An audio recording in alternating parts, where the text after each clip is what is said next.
sinful men. God eternal, humble to the grave. Jesus, Savior, risen now to reign. Behold our God, seated on his throne. Come, let us adore him. Behold our King, nothing can compare. Come, let us adore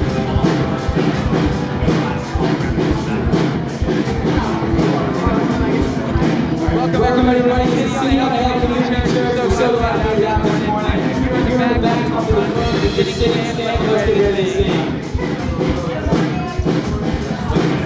Call us out from the depths into the freedom of Jesus. Do it with more, shall we?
my sins, lost without hope, with no place to begin. Your love made a way to let mercy come in. When death was arrested, my life began. And ash was redeemed, only beauty remains. And my orphan heart was given a name. My mourning grew quiet, my feet rose to dance. When death was arrested, my life began. Oh, your grace, so free, washes over me. You have made me new, now life begins with you. It's your endless love pouring down on us. You have made us new, now life begins with you. Released from my chains, I'm always done no more.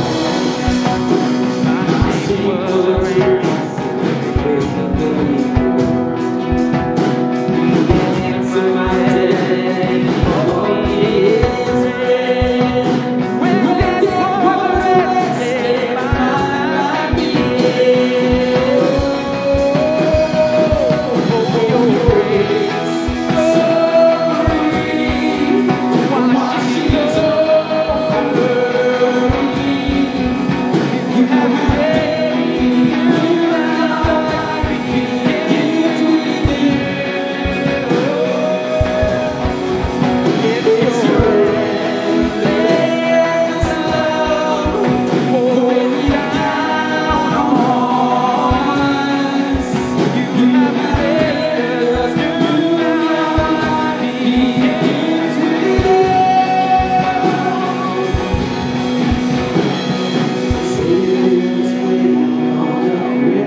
Darkness rejoiced as though heaven had lost. But then Jesus rose on the baby. That's when death was arrested, my life began. Oh, your grace, so free, washes over me. You have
Welcome to church. Did you miss us last week? Yes. All right. Glad that you're here this week. Glad that we didn't get more snow last night that they were maybe thinking about, but glad you made it here safely with the wind outside. I think a lot of our signs got blown over out there, which is okay, but we're glad that you're here. Hopefully it's good for you to be in church.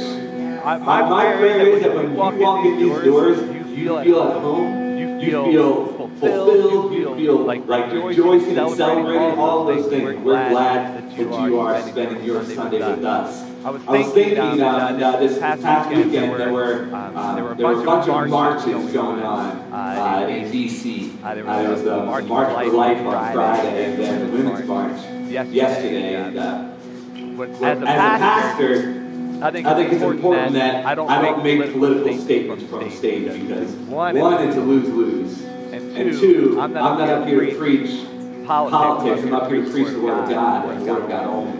So I'm not going to get into politics, but I will get into this.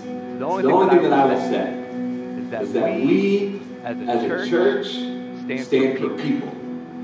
No matter who they are, no matter what they look like, no matter how old they are, or how young they are. We stand for people. We don't stand for a political party. We don't stand for a person or an individual solely. We don't stand for one group of people.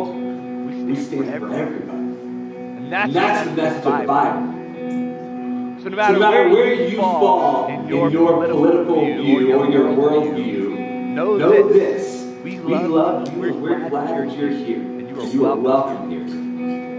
It's pretty common that a lot of Christians are Republicans. And a lot of times we feel like only Christians, or if you are Christian, you have to be a Republican and all those sort of things. We're not getting into any of that. All that I'm getting into is you as an individual are loved and are a child of God. We're glad that you're here. So I don't know what your experience has been throughout your life in church and outside of church. I don't know what your views are. But regardless of any of that, Jesus loved you, died for you, and God sent His Son to die for you, so that you could have life and life everlasting. I'll march for that any day. Amen. Let's pray. Heavenly Father, we adore you. We thank you that you are a God who loves everybody. That you are a God who created all of us. That you are a God who is invested in all of us. You didn't come. You didn't send your Son Jesus to die for one group of people. You sent your Son for all people. Because your word says that anyone who turns to you, anyone who believes in you, anyone who professes your name, anyone who looks to you can find life and life everlasting. Thank you that you are a God who is close, who wants a relationship. That you are a God who is accessible to us, and that you are a God who doesn't abandon us, but instead you are working with us, you are guiding us, you are loving us, you are active in our life. Help us, oh God, as a country and as a world. There is a lot of hate. There's a lot of frustration. There's a lot of fear. There's a lot of arrogance. I pray that we are a country that is humbled and that turns to you. Because only you, God, are worth it. Help us as individuals to lead the way. Help us as churches to love in a way that people don't quite fully understand or grasp, but can tell that there's something different.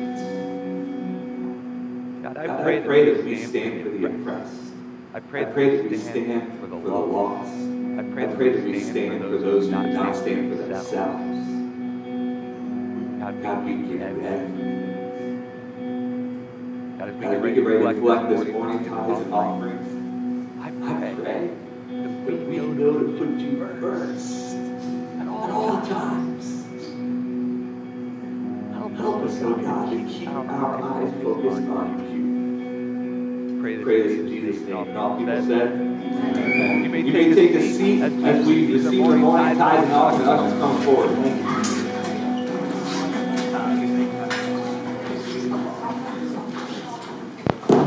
As we're receiving the offering this morning, I want to point out just a couple of announcements to you in your bulletin as you came in. There was a little insert in your bulletin that is really important that we need your help. We need volunteers in different areas. And maybe you do volunteer in some areas, or maybe you don't. But this is a place where, I've said this before, but I am this is kind of jingle, which is exciting, but I'm paid full time to do this, to be a pastor here at City on a Hill. And we actually just started paying Lene part-time to start working here at City on a Hill, which is really good.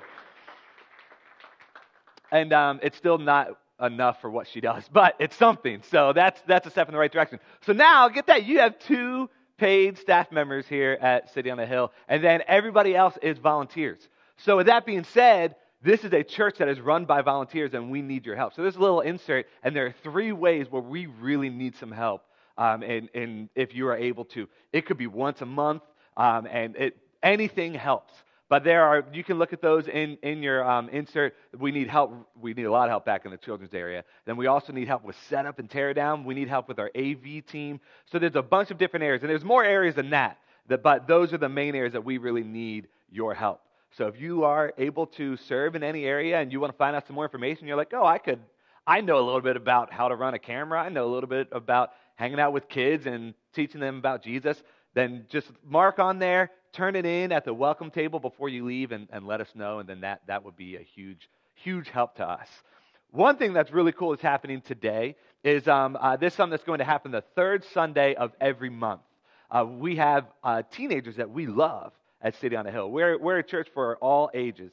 And the 3rd Sunday of every month, which the first one is today, we're going to have a youth Sunday for any teenagers who would like to participate. So we have Pastor Josh and Pastor Abby. They have some donuts, and do you have hot chocolate or something? Or I don't know.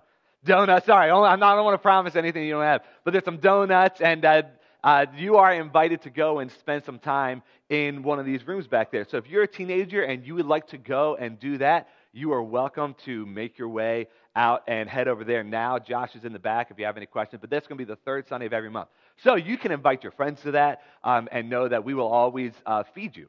So that's pretty cool. Who doesn't like donuts, right? So if you are a teenager and you want to head to that, you're welcome to do that. There are a bunch of other announcements in your bulletin that you can check out for yourself. We got baptism next week. I'm really excited for. And then we also have family lunch next week. So if you can bring a dish, we're doing chili and soup and all those sort of things. So you can sign up online through our website and let us know what you're bringing so that we are prepared for that, make sure that we have enough food for everybody. And if you would like to be baptized next week, it's not too late. Baptism is important, amen? We believe in baptism. We believe that it is important for us to stand up for our faith and to say that this is who I am. And the short of baptism is it's an outward expression of an inward faith. It's you saying, this is who I am, I believe in Jesus, and I'm following Jesus the rest of my life. And so if you would like to talk to me about that, you're more than welcome to. I would love to get some coffee with you or get some lunch, and I'll treat you, and we can talk about some of those things. So everything else you can read for yourself in your bulletin. But we are in the middle of our series called Address the Mess. And this is the 2nd week of our series that we kicked off for this new year. And we want to address the things in our lives that are slowing us down, the things that are holding us back. And we want to tackle things that are worth your time and your energy and get rid of the things that are not. We don't want to waste our time because your time is valuable. Your time is important. And if we're just taking our time and we're just using it on things that aren't helpful or that aren't beneficial, then it's not going to be good for us in the long run. So 2 weeks ago, if you remember, I know it was a long time ago, we started by talking about the first step in our lives needs to be cleaning out our closet, right? Getting to the place where we say, I'm just cleaning out everything. I'm starting over. I'm starting fresh. I'm starting brand new. And I'm laying the groundwork so that I have level ground to walk on so that I can be successful in my life. But far too often, we're overwhelmed because we have a million things coming in our direction. We have a million things hitting us at once. And we talked about how we need to just clear everything out and figure out what is our foundation. Today, we're going to continue our conversation about addressing the mess by talking about what is really important. 2 weeks ago, we talked about the things that were not important, the things that we needed to get rid of. Today, we're going to talk about what should be the priorities in our life. So I want to start off by thinking I want you to start off by thinking of the most memorable times in your life. What are the days that stand out to you in your life? Like there are the classics. If you're married, then your wedding day. If you're a parent, then the birth of your kids, however many kids you have. Maybe if you haven't experienced those things yet, maybe it was graduating from high school or graduating from college. Maybe it was your first date, asking somebody out for the first time. Maybe it's prom. Maybe it's whatever it is. Fill in the blanks. What are some of the days that stand out to you when you look back on your life? And why do they stand out to you? What is the point? Why is it something that sticks out to you when you look back in your life on the fondest memories? Now, on the flip side of that, we have really good memories, and then we also have really bad memories. We also have really bad things that stand out in our life that maybe were traumatic to you. Maybe were embarrassing to you. Maybe were frustrating to you. Maybe that changed the course of your life at one point or another. And we don't always expect these things to happen. Actually, most of the time we don't expect those things to happen. But they can change the course of our life. But when you look back in your life and you think of the good days and the bad days, why do those days stand out to you? I want to talk to you about why I think that the good days stand out and what the whole point is. So that's kind of what we're going to talk about today. See, these moments that are special to us, why do they stand out? What is the whole point with them? It's something that can be the foundation for us moving forward. We just got done with the Christmas season, and Christmas is as you know, as I talked about, I exhausted in December, how much I love Christmas. But here's the thing with Christmas. Once it's over, I'm done. I don't know if you're the same way, but I'm one of those people where we hang up Christmas lights, we have Christmas tree, all those sort of things. Once January 1st hits, New Year's Day, everything came down in my house. I'm done. For whatever reason, it's over with. And Christmas is special because it's one day out of the year. Just like your birthday is special because it's one day out of the year. Just like your anniversary is special because it's one day out of the year. It's something that doesn't happen every day. It's something that sticks out to you as a special thing. But if we celebrated Christmas every week, it wouldn't be nearly as special. It wouldn't be nearly as exciting. If we celebrated Christmas even once a month, it wouldn't be nearly as exciting. It would be like, okay, we're doing Christmas again. But what makes it special is that it's rare, is that it doesn't happen all the time, that it's not the something that is common in our everyday life. See, people normally have some time off between Christmas and New Year's, and I try to take off a little bit of time between Christmas and New Year's. Maybe you did too. And last weekend when we got the snow, and we're stuck in the house for like the weekend, I'm fine with it for like a day, 2 days at most. And then I'm like, I need to get out of here, right? I'm going crazy in this house. I need to move. And even between Christmas and New Year's, I said to Lauren when after New Year's was done, and I was like, I need to get back to like my regular schedule. I need to get back into doing something with purpose. I felt like I wasn't doing anything with a lot of purpose behind it. If you remember, Abby preached the Sunday after Christmas, so I didn't have a sermon to prepare. I wasn't really meeting with anybody. Don't worry, I worked, okay? I get paid, but I worked. But it wasn't as big of a workload as I would normally have. And so there was a lot of time hanging out with Lauren and Camden, who I love. I love you. But I was like, I need to do something. I'm going crazy with no purpose in my life. I need to find somewhere to go. I need to feel like what I'm doing is worthwhile. If I go throughout my life and all I do is wake up, hang out at the house, watch some Netflix, do nothing, lounge around, go eat some food, watch some sports, and then go to bed, if you do that every day, I would go crazy. Maybe you're different. I don't know if you fall into this category or not, but I have to be doing something. I don't know if you can tell just by the way that I preach, but I'm an antsy guy. Can you tell? Is it that obvious?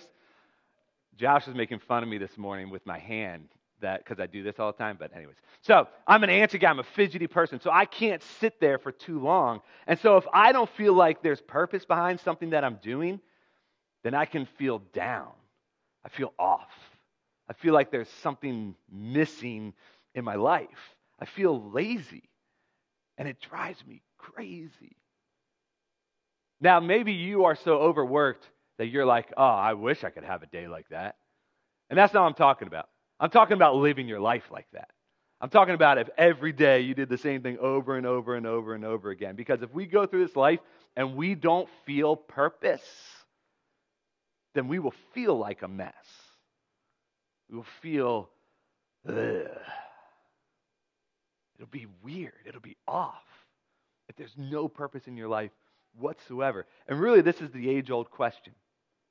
Why am I here? What's the point? What's the point of my life? What's the point of your life? Why were you born in the area that you were born in, and then you lived in the house that you lived in, and then you went to the school that you went to, and then you went and worked at the job that you have or had, and then you moved to this, whatever it is, fill in the blank for your life. Why is your life the way that it is? Is there purpose? Is there a point? If we don't feel purpose, we will feel lost. If we don't feel valuable, then we will feel like we're worthless. We will feel distant. 2 weeks ago, I spent the whole week, or the whole service, talking about things that are not worth your time. But today, I'm going to talk about what is worth your time. See, our priorities can be messed up a lot of times because our self-worth is messed up. If we don't think that we are valuable, if we don't think that we are important, then our priorities are going to be twisted. If you have self-worth issues, self-confidence issues, then you are in danger of having your priorities so messed up because you want to find a way to feel worthy. You want to find a way to feel important. And so we will pursue things that we think will make us feel important, when in reality, they just make us feel worse about ourselves. They just make us feel even more lost. And it just pushes us down more and more and more and more. Because if you have really low self-esteem, then you can have a difficult time realizing that God cares about you to the point of sending His one and only Son to die for you. But if we have self-esteem issues, then we think, I'm not worth God's time. I've talked to a lot of people who say this. I have problems in my life, but, compared to everybody else, compared to the rest of the world, I feel kind of selfish praying about it. Because there's real issues in this world, right? There are people who are starving. There are people who are dying. There are people who are oppressed. There are terrible things in this world. And so I kind of feel selfish praying to God about my bratty teenager. I kind of feel selfish praying to God about my 9-to-5 job that I don't like, but I should be thankful that I have a job. And I feel selfish praying to God about the fight that I just got into with my spouse, when really I know we're going to be okay, but whatever it is, fill in the blanks. And the truth is, we think God has bigger fish to fry. We think God has more important things to handle. When the reality is, God is big enough for my problems and your problems and everybody else's problems. But we tell ourselves, I'm not worth it. I'm not worthy in this area.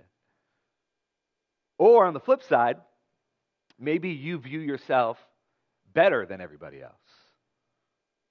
Maybe you view yourself as a person who has everything figured out. You've got a great job. You make a good amount of money. You know what you're doing. You're smarter than everybody else. You can drive better than everybody else. You dress better than everybody else, whatever it is.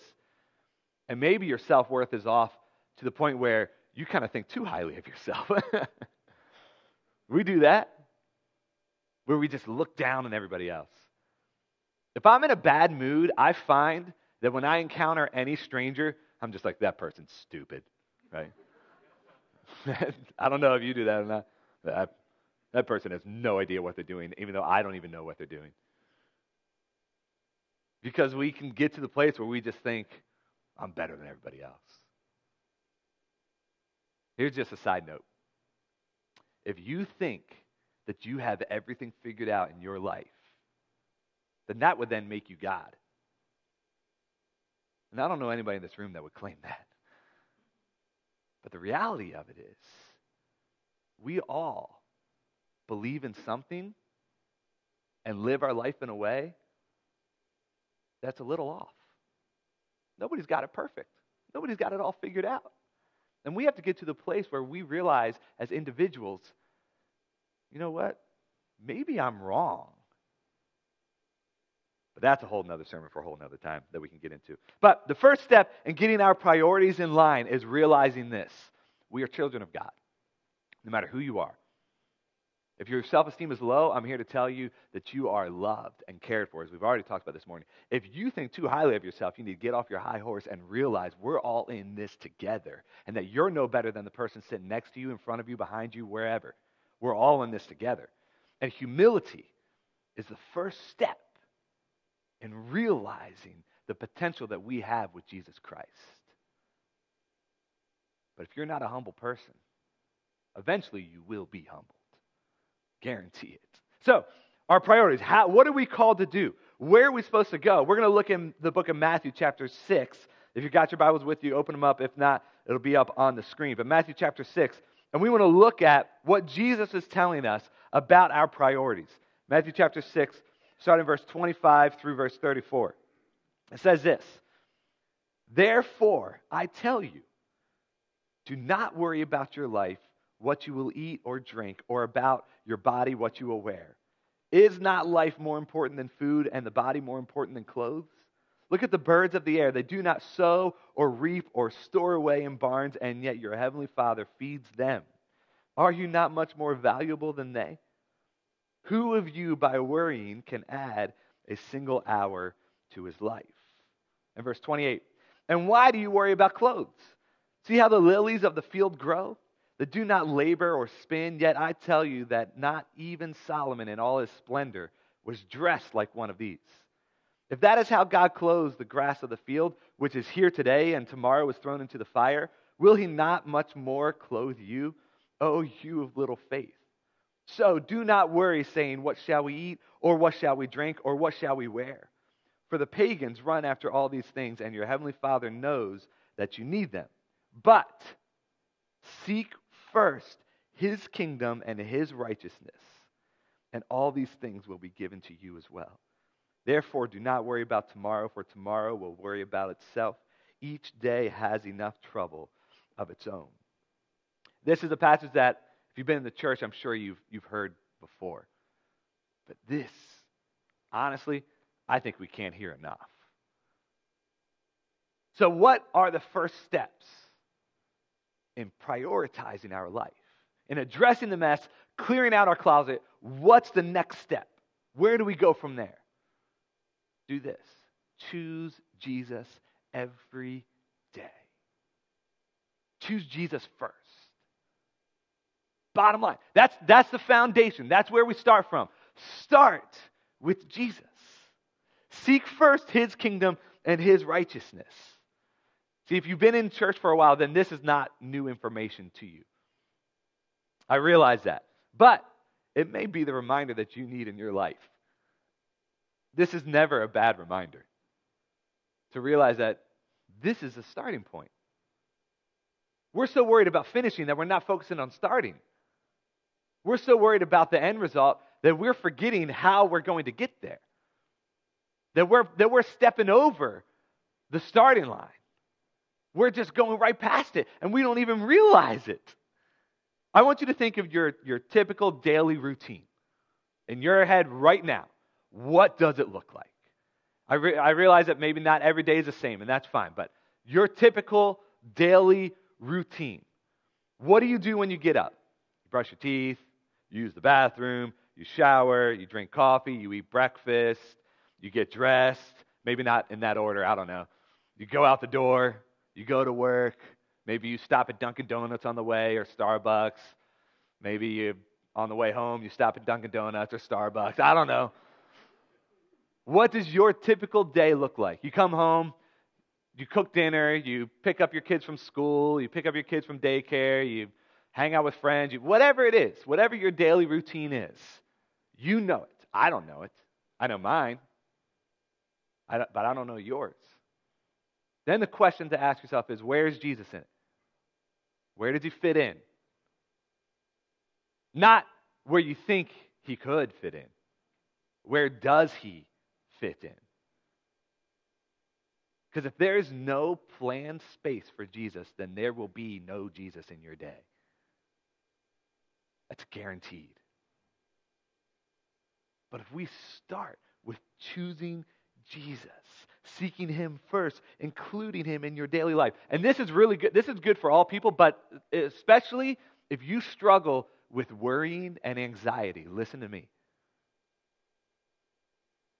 Choose Jesus first. Because when we worry about things, what we're doing is we're telling ourselves, oh, I got to do this, I got to do that, I got to do that, I got to make sure this is taken care of, I got to make sure this is taken care of. Well, who's going to take care of this? Who's going to take care of that? Who's going to do that? If I don't do this, then what's going to... And that's how your mind goes. What I'm telling you to do is take a deep breath and start with Jesus. Everything will take care of itself when you start with Jesus. When you seek his kingdom first, when you seek his righteousness first, I'm telling you, your mind is telling you right now, that's not going to work. It's that simple. That's not it. Okay, so I start by praying and reading the Bible. It's not going to change my problems. It's not going to take care of what needs to be taken care of. And I'm not saying that we ignore those things. What I'm saying is you start with Jesus first. And when you start with Jesus first, he helps dictate the rest of your day. He provides every step of the way. He's involved. I can tell a huge difference from when I start my day with Jesus and when I don't. Huge difference. And now if you know me, then you know that I'm not a morning person. I could stay up late and sleep all morning. That's no problem for me. So a lot of times me not being a morning person, I would hear somebody speaking or preaching and saying, you need to wake up at dawn. And you need to get in the Word for an hour. You need to pray. And that's great. There's nothing wrong with that. But for me, I'm like, if I started doing that, it would not last. And it doesn't mean that I don't love Jesus. It just means that I have a different personality. So if that's you, that's fine. But what I'm saying to you is this. You have to build Jesus into your day. If you're not a morning person and you say, you know what, lunchtime is when I would want to include Jesus. That's okay. When I say you got to start with Jesus, I don't mean that you just have to start your day with Jesus. What I'm saying is Jesus has to be your number one priority at some point in your day. You build Jesus in, then you work around it. That's what you do. But far too often we say, I'll fit him in whenever I can fit him in. I'll squeeze him in whenever I can squeeze him in. And you may be sitting there telling me, Shane, you don't know my day. You don't know how packed it is. You don't know how full it is. There's just simply no time. And I'm here to tell you that's just simply not true. It's just a lie. There's time. I want you to work your job. I want you to make money. I want you to provide for your family. I want you to take care of your family. But there's time. I'm telling you. Because if we clean out our closet and we got rid of all the things that we talked about 2 weeks ago, the things that slow us down, remember I had all those bags on? Once you drop all those bags and you start with Jesus, it changes the game. It changes everything. But we have to choose Jesus first. Remember, we're starting fresh. We're starting new. And we're building that foundation. And that foundation starts with his kingdom. Before your family, before your job, before your friends, before your team, before your favorite TV show, before your favorite book, before anything, choose Jesus. Anything. I think that we're all okay with that for the most part when it comes to choosing Jesus, before our work and TV show, whatever. But sometimes people get weird when I say Jesus before your family. Sometimes people get weird about that. And they think, well, hold on. Now, I'm not saying leave your family and go. That's not what I'm telling you. But what I am saying is this. start with Jesus. When you're right with Jesus, you'll be right with your family. I guarantee it. Jesus said to start with him before your family because he wants your family to be better than it is. And when you start with Jesus, your family will get better, your work will get better, your life will get better. Now, I hope that you caught what the words I just used there. I said your life will get better. I didn't say it'll get easier. Because there's a difference. Easy doesn't necessarily mean better. There'll still be difficult times in your life, and Jesus isn't a magical formula that we can just throw out there, and then all of a sudden, boom, our problems are fixed. But I'm telling you, when Jesus is the foundation, then you're set up for success. So when you think of your daily routine, when you think of your typical day, tell yourself, where's Jesus? Where does he fit in? And if he doesn't, then clear your schedule and find time for Jesus. And then build around that. That's where we have to start. Next thing. Once we start with Jesus, then I was just talking about how important your family is. Take care of your family. Take care of your family. If we're talking about the most important things in this world, if we're talking about what we should prioritize, we start with Jesus, then go to your family. Take care of them.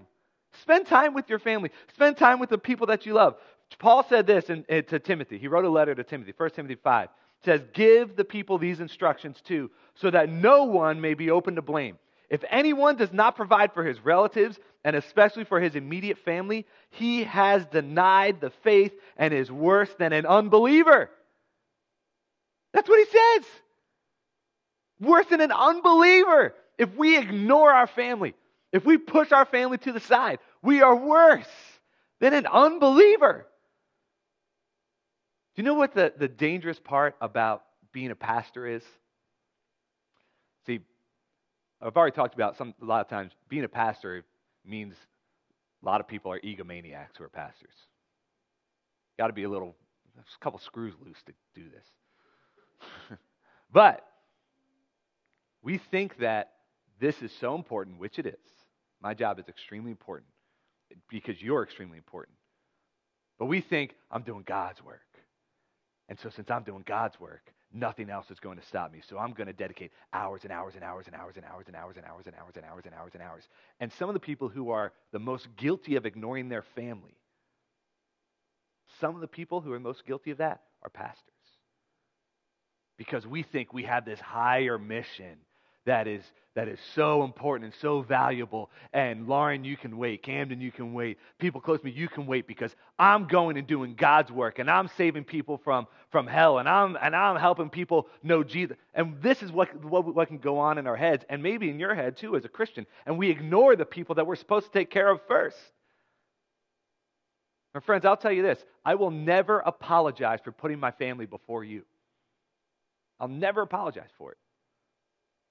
They're the most important people in my life after Jesus. And your family should be the most important people in your life after Jesus. But if you're so committed to your work, or to your show, or to your sport, or to your whatever, that you ignore your family, what's the point? Is it worth it? Is it valuable? Does it improve your life? No. There's nothing more important to me than my family and Jesus Christ. So when you look back in your life at the days that stand out to you, and I don't know what they are for your life, but for me in my life, when I look back on the most important days, the days that stand out to me, I'm surrounded by the people that I love the most. I'm surrounded by the people that I'm the closest with. Because experiencing something that is awesome is great. But if I'm experiencing it by myself, it's not as great. When I'm experiencing life with the people that know me better than I even know myself sometimes, That's what makes it all worth it. So I pray in your life, you've got your priorities straight.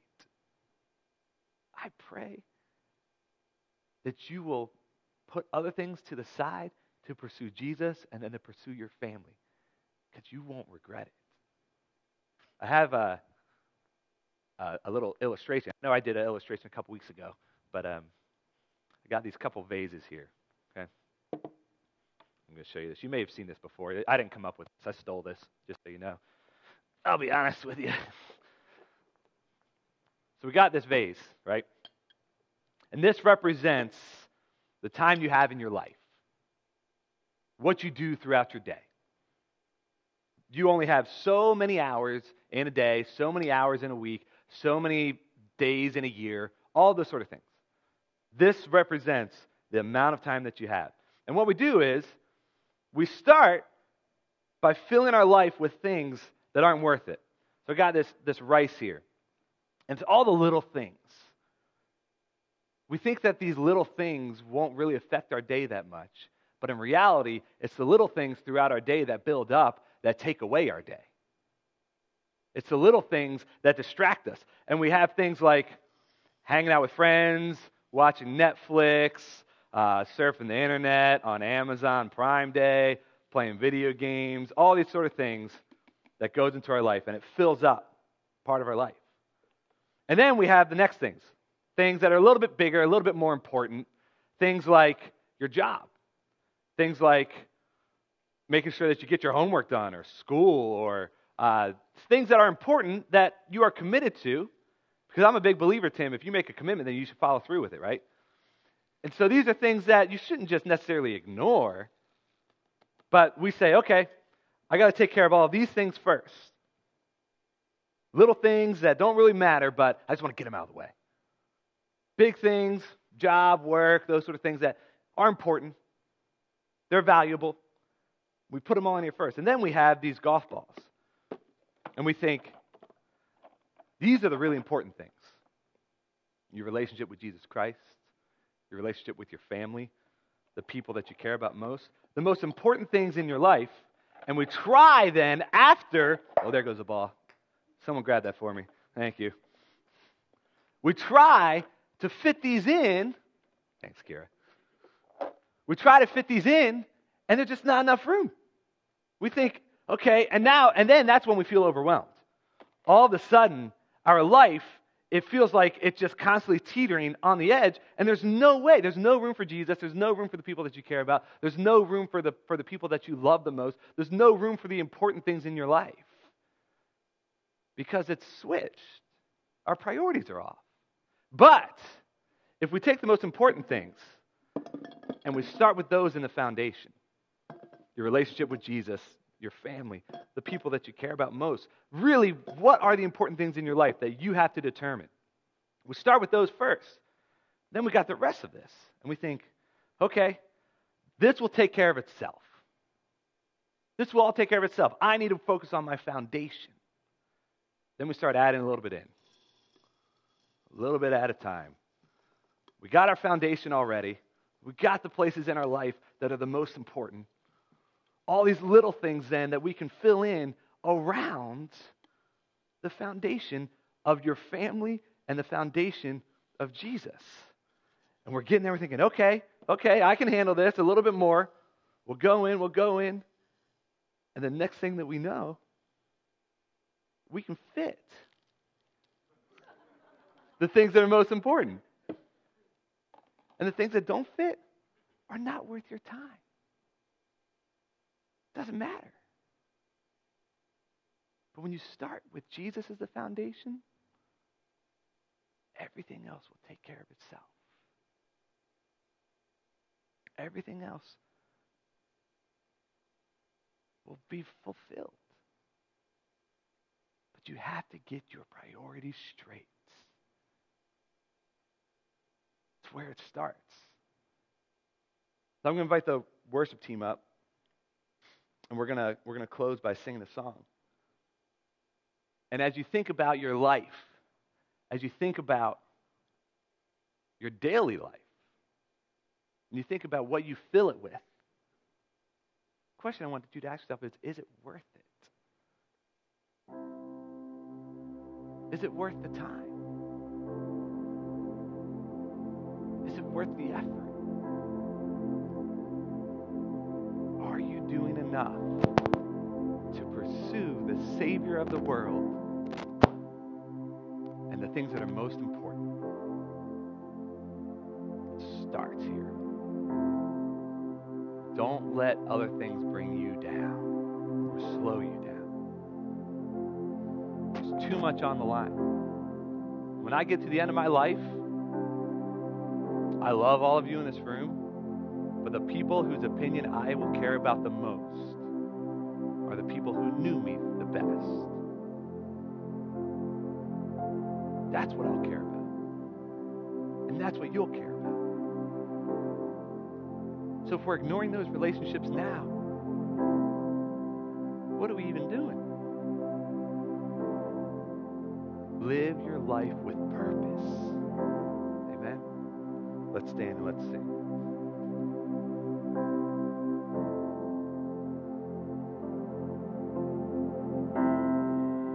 There's nothing worth more that could ever come close. Nothing can compare. You're our living hope.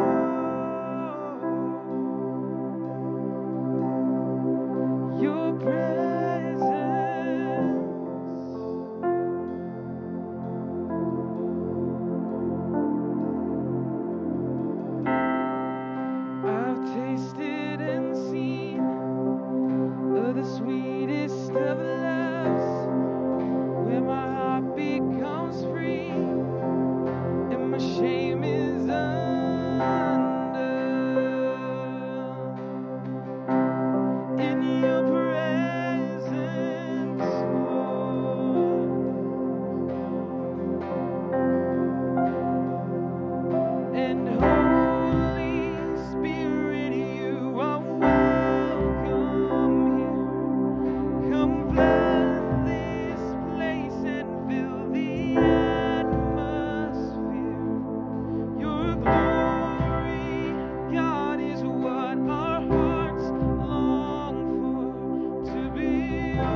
Heavenly Father, I pray that our priorities line up with yours.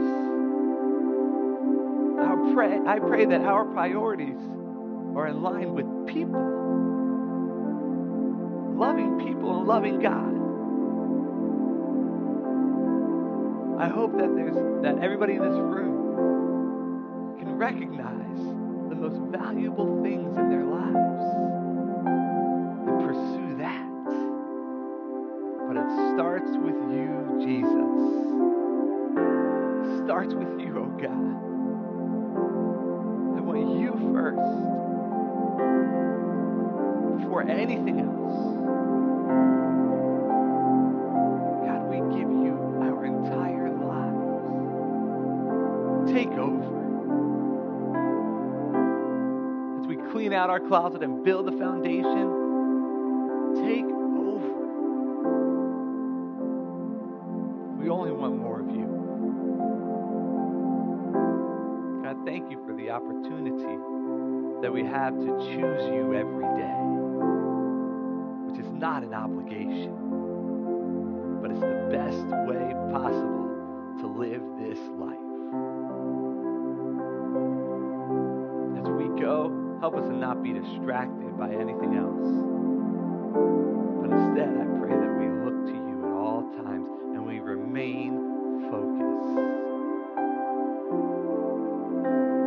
Show us ways, God, that we can pursue you more and pursue you better. But it's only through your help. We love you, God. We give you our entire selves. We pray this in the holy name of Jesus Christ. Amen. As you go today, stop by the Welcome Center. Remember, next week is our family lunch. We'll see you back then as we do some baptisms.